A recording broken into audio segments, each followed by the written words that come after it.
Well, hello everyone. Today is rather a special day for Toro Models. I want to talk to you about the second original tool from my store.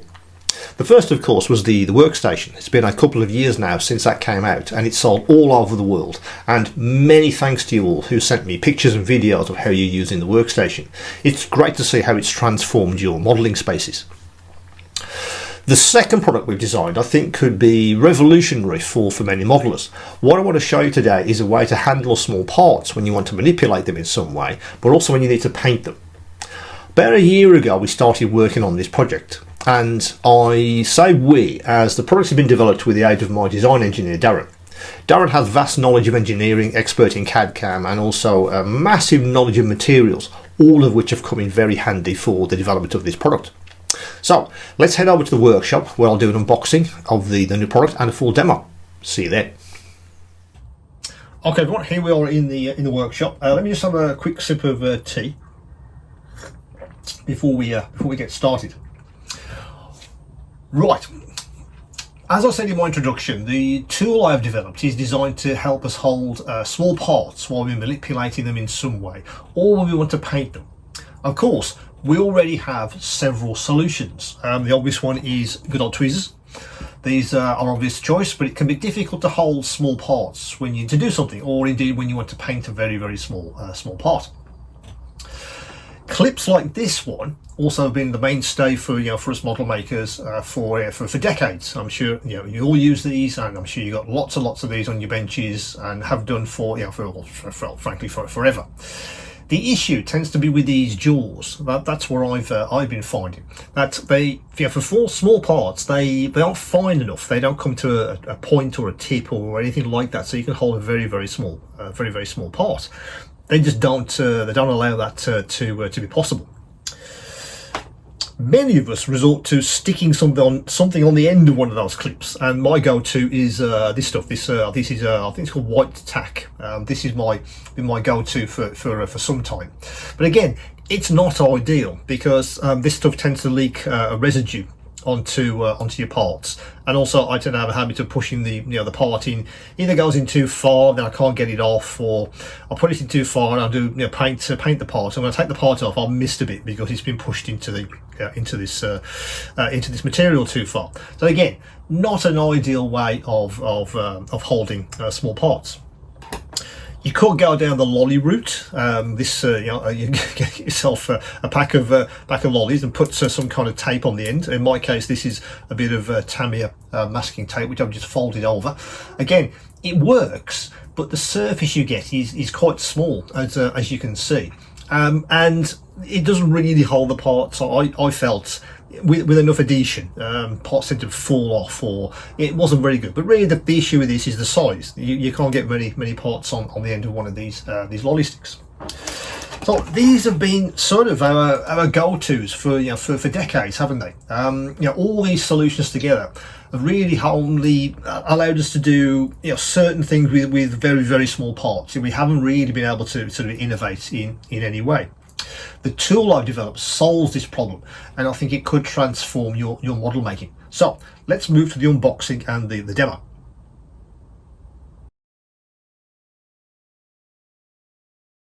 Okay everyone, it's time for the unboxing. So what's this new tool from Toro Models? Right, so what it's called is the painting paddle. Let me just get some just so the light doesn't bounce off that. As you can see, it's the Model Maker's painting paddle. Why is it called paddle?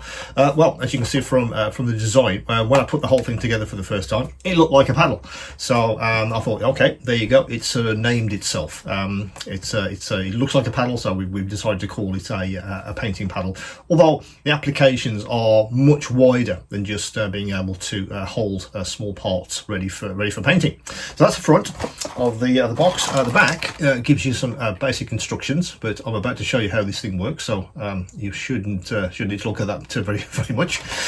On this side there's contact information if you need to reach me, but again there's contact information all over the website, and some warning notices as well, which I'd encourage you to pay attention to.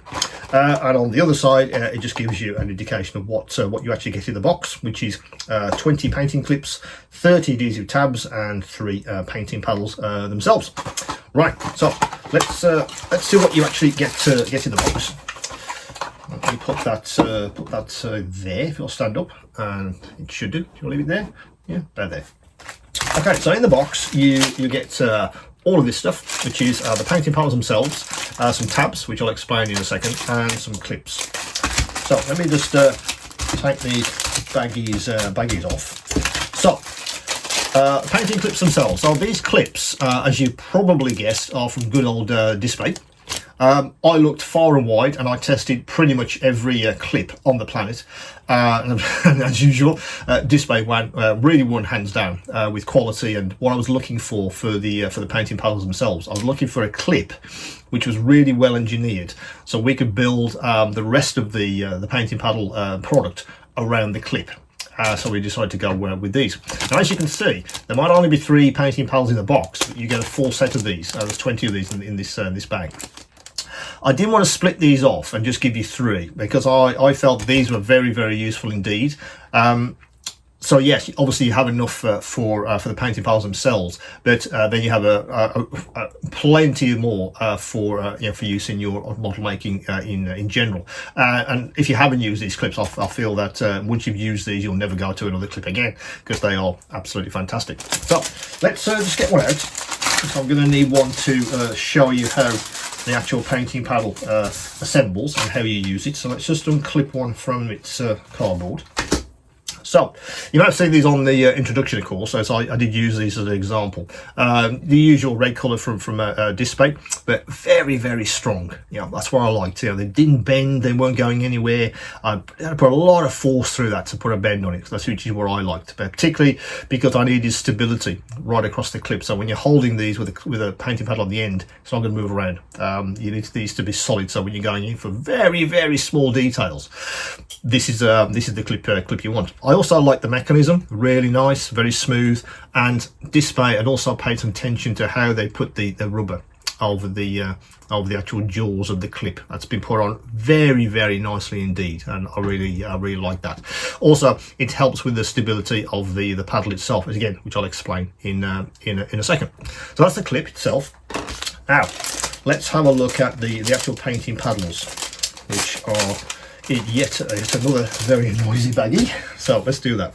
So they come like that. You get 3. People like your bands round to stop them from moving about in the box. So let's get these off, and I can show you what one looks like for real. So that is a painting paddle.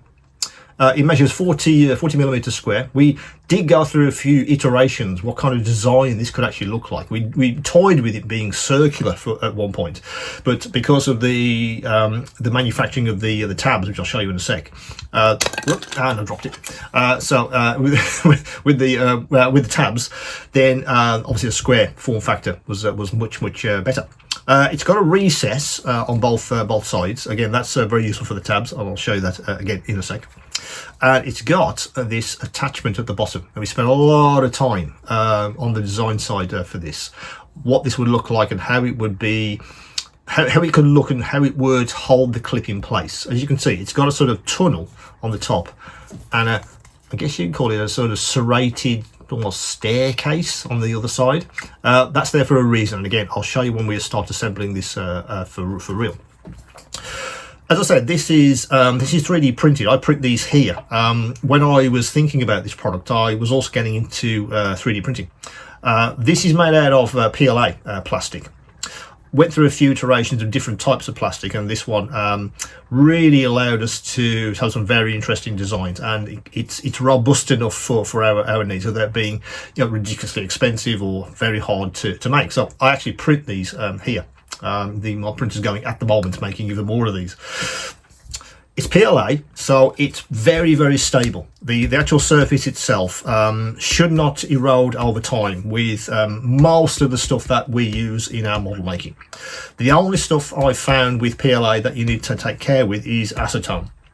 And acetone, if you immerse these, it would eventually start to erode this surface. But if you're just wiping it off, you should be absolutely fine. But let's talk about the surfaces and the actual paints, etc. you can actually use with these for a second. Let's put that down. Right, let me just reach across for my test pieces. Because when I was looking for obviously the plastic to use with these things, what would it be and how would it react to, I guess, the most popular materials, paints, solvents that we all use in our model making. So I did a load of test pieces, really try to think about what you guys would use the most of. Paint some on, leave them for a few days, sometimes a week or two, just to see if there was any reaction, if you like. So Tamiya acrylic, no reaction at all. So that paint, you got paint on this, you'll be able to wipe that off without any problems at all. Again, what I would say is whatever kind of paint you're using, whatever its thinner is, use that to wipe off any excess, because clearly the tabs, which I'll explain in a second, carry most of the paint, but you're going to get it on the edges and other areas. So when you do need to wipe these off or clean them, use the use the thinner which is appropriate for the paint you're using. So this is Tamiya acrylic, so wipe it with a bit of X28 and you'll be fine. Humble enamels, that was absolutely fine. Tamiya lacquer, that was absolutely fine. A bit of Alclad on this one. I also put some isopropyl alcohol on one of these as well, because I think a lot of us use that for cleaning, etc. And that was absolutely fine as well. I use odorless enamel remover, various other types of solvents. All of them were absolutely fine. PLA is very, very stable, so you shouldn't have an issue with that. What I would say, if you get any of these really messy, with lots of paint, etc., don't immerse them. I wouldn't leave these immersed in some very strong thinner, particularly not acetone. Just wipe them clean and let them dry, and you'll be absolutely fine. So let me put my test pieces over there. So that's the second component of the painting paddle. So what you do is you basically attach a clip, but in a specific way. Now what we designed is this thing here, I guess the tunnel, to go on the clip in a specific way. So if you orientate the clip like that, and that goes into its home there, and it'll slot straight in, because we've measured this and we've tested this a great deal to make sure they go in, and that's how it assembles like that. You can see the serrated area on the back there grips the jaws of the clip, and once that's in place, that's not going anywhere. Initially we didn't have this here, but of course when we put the clip on, it was too much lateral movement, and we didn't want that. It had to be solid. So when you're holding this either in your hands or in a vise, that's not going to go anywhere. So you're going to go in and do something, glue something on or paint something, haven't got any worries about this moving. We won't do that, because we've put this cover over the top of the clip, and that does not move. It's there's very, very little wiggle room there. Very, very solid. So that's the second component of the painting paddle. Now, third component is these little tabs. Now the manufacturers call these tablets for, I guess, obvious reasons, but I think we'll call them tabs. I think that's what they are. So let me get these out the bag. Oh, and by the way, you get 30 of these as a starter in the bag. Let's get these out of the bag. Put that little silica bag out of the way. Let me get one, and I'll just show you what this looks like in a bit more detail. So there you go. So that's a tab. Now these are very, very interesting. Now these come from an idea I had, about a year ago. I was thinking there must be some kind of surface that I could stick my parts to while I painted them. And oddly enough, I just hung some fairly heavy picture frames in our living room using those Velcro attachments, from 3M. I thought that's a good idea. Maybe the Velcro itself, or maybe the adhesive, maybe I could use that. So I stuck one on a lolly stick just to see if it would actually work. But the adhesive was way too strong, because of course it's supposed to support picture frames. I think up to 30 kg, some of these things. So the adhesive was never going to work. I put the part on, couldn't get the part off, which obviously was going to be pointless. So I think, okay, if that's the case, then who makes these things? Can we find a manufacturer? And I did find a manufacturer of those kinds of products in China. I'd had a very good conversation with them. So, well, can you do anything with the stickiness of the surface? And as it happened, yes, you can. So we spent a lot of time thinking about what that would actually look like and how sticky the surface would have to be. And what we've come up with is a tab with two lots of adhesive, but the adhesive on one side is stickier than the other. Now clearly it says paddle side on this one, and that's what it does. You stick that side to the paddle, and that side is much more stickier, if you like. The adhesive is much stronger than it is on this side. This side doesn't need to be anywhere near as that strong to attach a part, particularly if you're going to say paint with a paintbrush, or you need to do an assembly. It doesn't need to be super strong. So that's what we did. We went through a few iterations, and what we found was this is for my money right on the money. This side is sticky enough so it doesn't go anywhere again when you put the part on, and this side is not too sticky so you can't get it off. So what you do is you peel this thing off on the paddle side, get your paint paddle, align it with the groove, because these will fit precisely into that groove. So that's on. Then you'll see there's a top peel off there. So then you peel that off, and then that is your painting paddle ready to go. And you can see that's the adhesive side, and that's the adhesive side where your parts go. You can just see that that's sticky enough just so the parts will go on. I can get them off. What I would say is you're going to need some practice, because initially I was pressing the parts way too hard into this. I don't press them in really hard to get them stuck. You don't need to do that. It's literally just touch the surface and it will hold the part, particularly really small ones. So let's do that. Let's put a few parts onto this surface. Let me put that one on. Let me grab him. Let's put that on, and we'll also grab him. Let me just put that part. Let me put that part on in a different orientation. Let me just do that.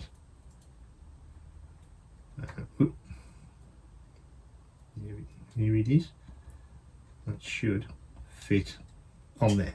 So there's a few parts attached to the painting paddle.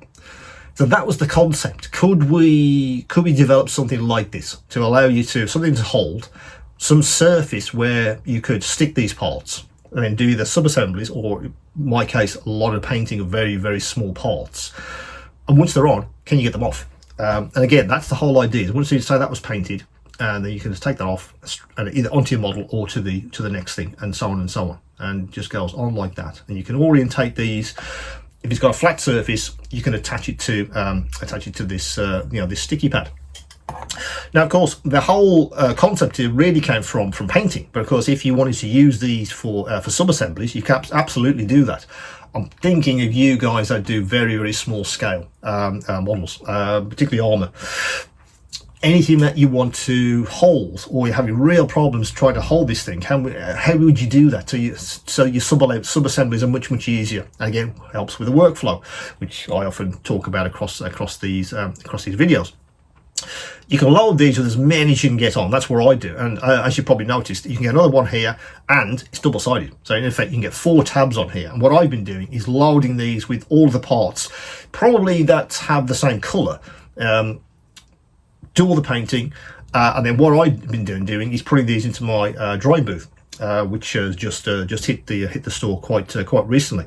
I'll link to that video in the description, also hopefully above me as you watch this.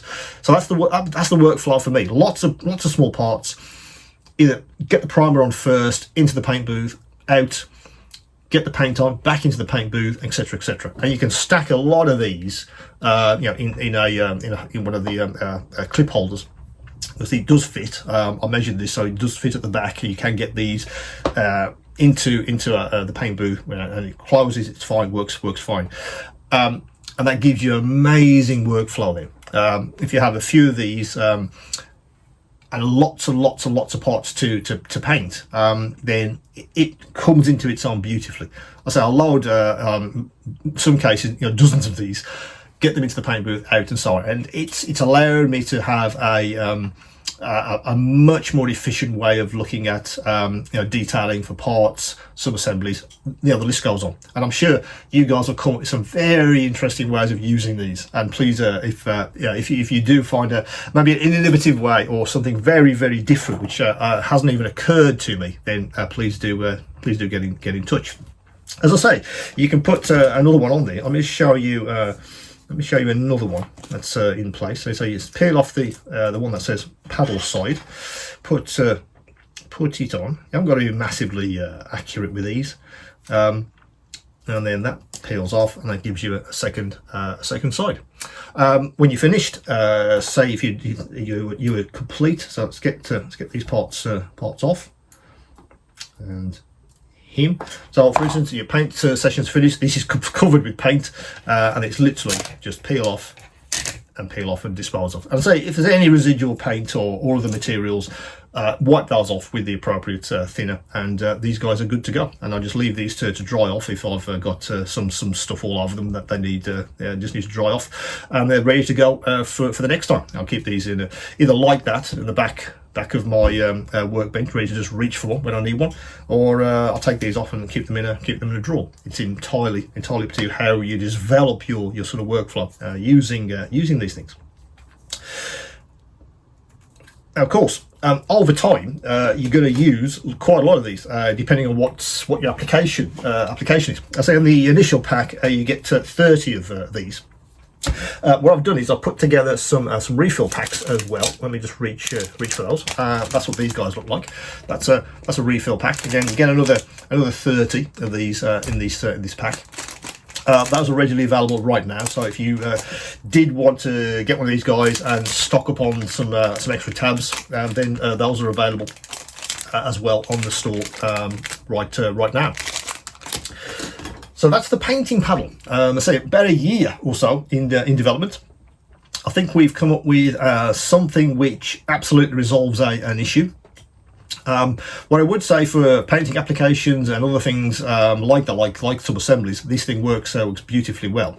But I do want to show you one other thing which I've been using them for as well. So let me just take that out. Now let me just reach for my desk device, this guy. Now, as an example, say if you wanted to do some sort of sub-assemblies and you didn't want to sort of hold that with one hand, how are you going to need both hands? Yeah. So what are you going to do? I've been using this desk vise just to hold this guy in place. So if I've got something that I need, say a sub-assembly, what I've been doing is using it in that sort of orientation. So it's flat, put a tab on, and if I need to glue two things together, or I'm trying to do something that requires a part to stay absolutely in place, for instance, then this guy's been brilliant. At the moment I've got it flat, but sometimes I have it at an angle, so it's towards me, and then bring my magnifier in so I can see the small parts.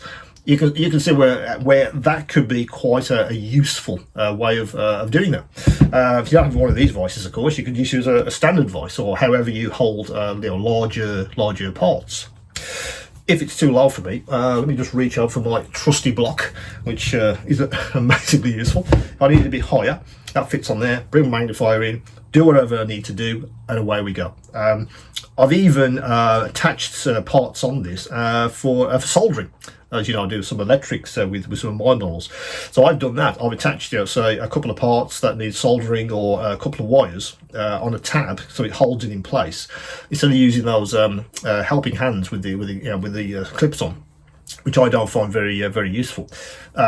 I've been doing that, so attaching wires and then going into solder, and it stays in place beautifully. So that's a potential option if you want to use this for assembly or any kind of application. As I say, I'll be very interested to see how you guys sort of use these once you get them. But initially, they were designed for as a painting paddle. That's really where these come from. It's something which I think many of you will find extremely useful. I think it resolves an issue which has been around for a long time. As I say, I just got so frustrated building that kit that I thought there has to be something I can do. There has to be for those small parts. But of course, it's not just small parts. It's this thing about how you want to move forward with your model. What's the workflow look like? So, for instance, if I wanted to, let me reach for a larger part, like this guy, for instance. So, if I wanted to, I could just stick this on the surface and use it that way, just so I can actually hold that and do what I need to do. lot of you sort of desktop gamers, I think that's Shield. I think that's come. Whoop, I just dropped it again. I think that's come off. I think that's come off a Mini, for instance. So if you couldn't hold that in some way, or really small parts, again, that could go on and it will stay in place while you're sort of painting it. Yeah. What I'm saying is, it's not going to get rid of your tweezers, and good old Quick Tack, that still has an application. If you have a part where you can put that inside, still has an application, absolutely. Even the old lolly stick has an application, of course. What I'm saying is, it's an addition to your literally to your armory, when you're trying to make things with a more finesse, more precision, and again, it improves that workflow. That's really what this is all about. What else have I got? I printed this sandbag, for instance. Now, normally it's got a flat surface. Now, normally it would be the blue tack, white tack way of holding that, because I need to paint all those surfaces, don't I? So it'd be underneath. But of course, with this one, I can just attach it to a paddle, and away we go. Absolutely fantastic. And an interesting one has also been trying to paint heads. Let me just attach one of these, and let me just show you how this could potentially work for you as well.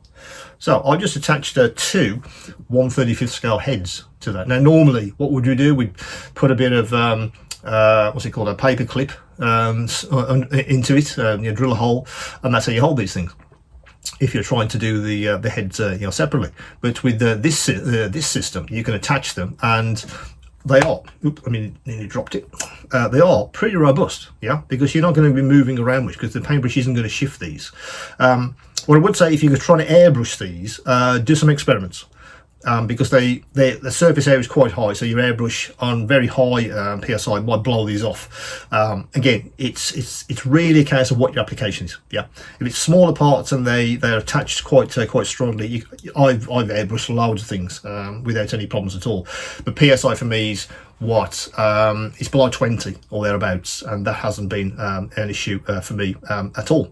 Rattle cans, maybe that's fine as well, particularly if you're doing priming, that kind of thing. But if you're going in to, say, paint this 1/35 scale head with a paintbrush, you shouldn't have any issues at all, because that's fairly robust. What I would say, make sure the flat surface is flat. I think that needs a little bit more filing to get that flat, just so the surface contact is a bit better than that. Once a contact surface is large enough to stop you from moving around, then you shouldn't have any issues painting the heads, which is what I've been doing recently, as I've been trying to practice my figure painting for the last few months. So that is the painting paddle. I say about a year or so to develop this guy, but it's here. It's available as you watch this. It should be on the store right now. I think it could change how you approach some aspects of your model making. Absolutely. It's really a case of thinking about, what was the last bit of frustration I had? Maybe it was with small parts, maybe it was with sub-assemblies, maybe trying to paint stuff that I can't hold. How do I do that? This might be an absolute solution for you. So, as I said, that's on the store right now, including the refill packets of tabs when you need them. As usual, at the end of these videos, if you do have any questions, any queries, do come back to me, and of course, keep on modelling.